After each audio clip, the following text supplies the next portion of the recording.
like the way I look, because I'm a good person.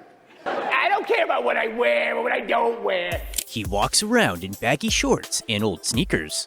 But behind that sloppy look hides a lifestyle of unreal wealth. A beachfront mansion in Malibu, a private basketball court inside his $28 million estate, a Ferrari 488 GTB, and Maseratis he gave away as gifts, and a Netflix deal worth $250 million. This isn't just luxury, this is Adam Sandler's secret empire, and what you're about to see will blow your mind.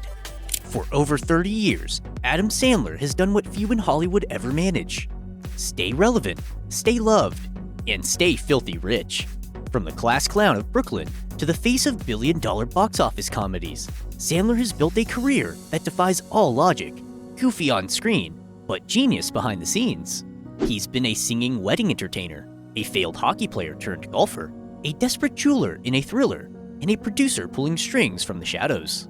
But how did this laid-back, unpretentious guy, known more for jokes than tuxedos, build a multi-million-dollar empire without selling out? Before the red carpets, the million-dollar contracts, and the beach mansions, there was just a kid from Brooklyn with a loud laugh and a louder imagination. Adam Richard Sandler was born on September 9th, 1966, into a working-class Jewish family with Russian roots. He was the youngest of 4 siblings and from the start, the one who stood out. Not for his grades, but for his ability to make anyone laugh. While other kids were memorizing math formulas, Adam was memorizing punchlines. Comedy wasn't a hobby, it was a language. His language. It was his older brother who saw something bigger and nudged him toward the stage. At just 17, Sandler performed his first stand-up routine at a Boston comedy club. The jokes were rough, the crowd unsure, but the spark? Unmistakable. He honed that spark at NYU's Tisch School of the Arts, where professors like the legendary acting coach Jeffrey Horn saw his raw talent. Then came his first small break, a few lines on The Cosby Show in 1987. It wasn't glamorous, but it was his foot in the door. What happened next? Pure fate. One night, while performing at a small comedy club in LA, he caught the attention of comedian Dennis Miller, who was so impressed he picked up the phone and called Saturday Night Live. Saturday night, you're always waiting for me. The result? In 1990, Sandler was cast on SNL, and suddenly, the funny kid from Brooklyn was America's new comedic obsession. His salary started at around $7,000 per episode. Modest by Hollywood standards, but for Adam, it was just the beginning of something much bigger. SNL made him famous, but movies made him a millionaire, and his leap to the big screen was anything but conventional. In 1995, Adam Sandler took a risk. He co-wrote and starred in a film so strange, so offbeat, even the studio had doubts. The result? Billy Madison. Now you're all in big trouble. A chaotic comedy about a grown man repeating elementary school to win his inheritance.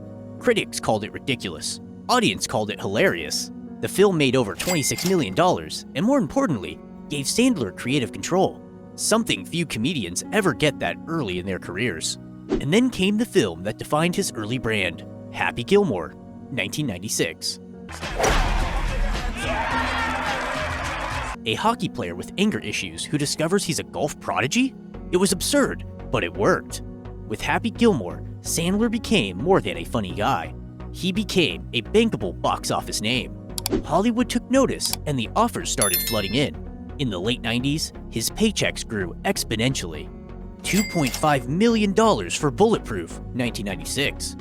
$5.5 million for The Wedding Singer, 1998, which became a romantic comedy classic. And a staggering $8 million for Big Daddy, 1999, a film that grossed over $234 million worldwide.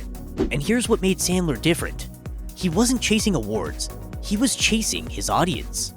He knew what made people laugh, the awkward silences, the absurd behavior, the emotional moments hidden beneath childish jokes. And that formula? It was printing money. By the end of the decade, Adam Sandler had gone from sketch comedian to full-fledged movie star, and unlike most comedians, his best move was yet to come. By the end of the 90s, Adam Sandler wasn't just starring in hits, he was quietly building something far more powerful: ownership. In 1990, with his Hollywood clout rising, Sandler launched Happy Madison Productions. named after his two breakthrough films, Happy Gilmore and Billy Madison. But this wasn't just a vanity label, it was a strategic move. He wasn't just starring in the films anymore, he was producing them, controlling them, and cashing in on a much bigger slice of the pie. Happy Madison quickly became a factory for crowd-pleasing comedies. Beyond his own movies, Sandler produced box office surprises like Paul Blart, Mall Cop, The Benchwarmers, and The House Bunny, low-cost comedies with massive returns. While critics rolled their eyes, the numbers didn't lie. Happy Madison films were generating hundreds of millions in revenue. But it was behind the scenes where Sandler pulled off one of the most impressive moves in modern Hollywood. At the peak of his popularity, he signed an exclusive deal with Sony Pictures, guaranteeing him $20 million per film, plus 20% of the box office profits. For context, that meant if one of his movies made $100 million, which most of them did, Sandler was pocketing an extra $20 million on top of his base salary. Then, in 2014, just as traditional studios began to struggle and streaming platforms were taking over, Sandler did it again. He inked a groundbreaking deal with Netflix, $250 million for 4 original films. It was unprecedented for a comedian known for slapstick humor, but it paid off instantly. The Ridiculous Six became the most watched movie on Netflix in its first 30 days. Netflix quickly renewed the deal for another $275 million, and Sandler delivered hits like Murder Mystery, co-starring Jennifer Aniston, which reached over 83 million households in just 1 month.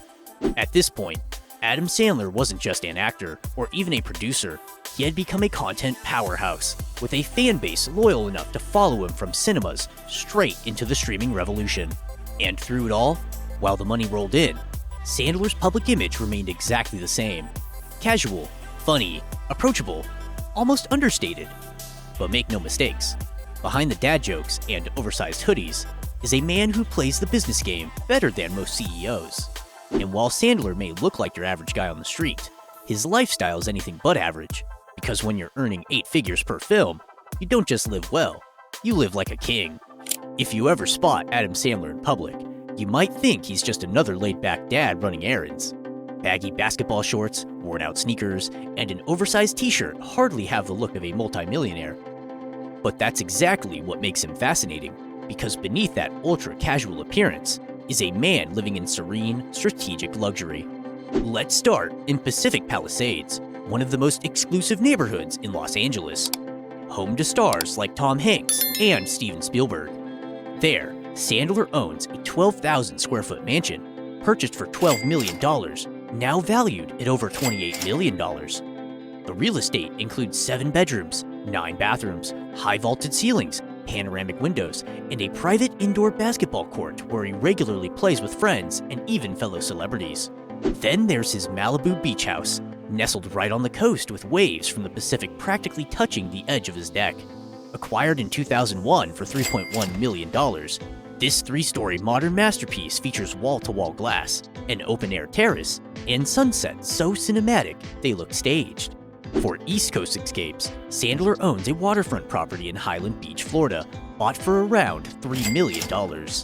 With direct Atlantic views and private beach access, it's the perfect hideaway when he's not working or filming. And in 2022, he added a charming ranch-style home, once again in Pacific Palisades, for $4.1 million.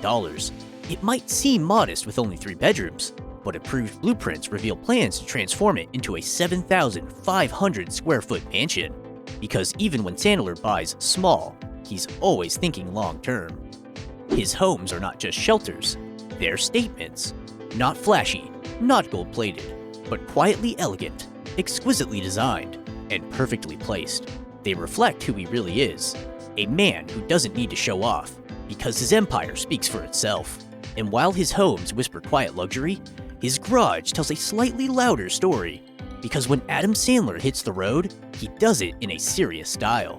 Adam Sandler may dress like a man who forgot it's laundry day, but when it comes to what he drives, his taste shifts gears dramatically.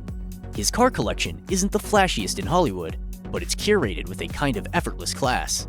Each vehicle tells a story, not of status, but of power, performance, and presence.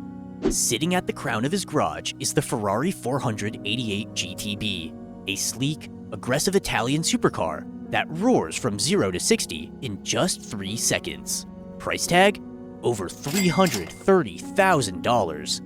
It's the kind of car that doesn't beg for attention, but it always gets it. Then there's the Dodge Challenger SRT, a modern American muscle beast. A nod to Sandler's blue-collar roots, but wrapped in over 700 horsepower of unapologetic performance. He also owns a Cadillac Escalade and a Range Rover Sport, both offering supreme comfort, spacious interiors, and enough tech to feel like mobile offices on wheels. But here's where the story takes a very Sandler turn. During the filming of Grown Ups, most actors would celebrate with drinks, parties, maybe a wrapped gift. Sandler? They gave away luxury cars. Specifically, 4 Maserati Quattroportes, each worth over $200,000, were gifted to his co-stars Kevin James, Chris Rock, David Spade, and Rob Schneider. That's nearly $800,000 in friendship cars. No press release, no headlines, just a man with too much success, choosing to share it with the people who've shared the ride. But Sandler's generosity doesn't end with luxury cars. Behind the wealth, behind the laughs, there's a quiet legacy of giving. Because while Hollywood shows off, Adam Sandler gives back. In a city obsessed with fame, fortune, and flashing cameras, Adam Sandler remains an enigma.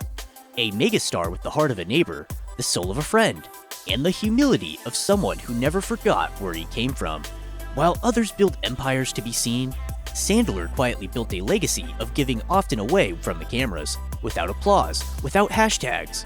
In 2007, he donated $1 million to the Boys and Girls Club of Manchester, New Hampshire, the town that shaped his early years. But that was just the beginning.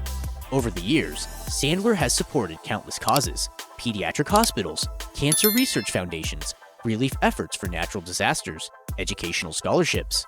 Many of his donations go unpublicized. Because of him, charity isn't performance, it's purpose. And when the cameras stop rolling, Sandler retreats to something far more valuable than his fortune: his family.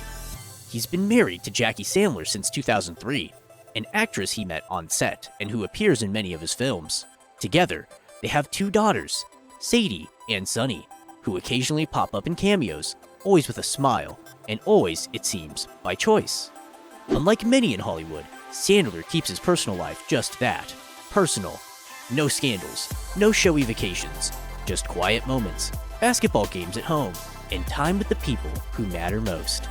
In a world where fame often burns fast and bright, Adam Sandler has done the impossible. He didn't just survive Hollywood, he mastered it, on his own terms. From classroom clown to comedy king, from $7,000 per episode to multi-million-dollar deals with Netflix, from making people laugh to quietly changing lives. He built an empire of humor, loyalty, and long-term vision, all while dressed like he just rolled out of bed. And maybe that's the real lesson. True wealth isn't just about what you earn. It's about how you live, how you give, and how you stay yourself in a world that's constantly asking you to change. Adam Sandler deserves every cent, not because he played the game, but because he rewrote the rules. If you enjoyed this video about Adam Sandler's luxurious life, you'll definitely like this one about the most expensive cars in the world. You'll be shocked to find out how many millions they cost. Don't miss it!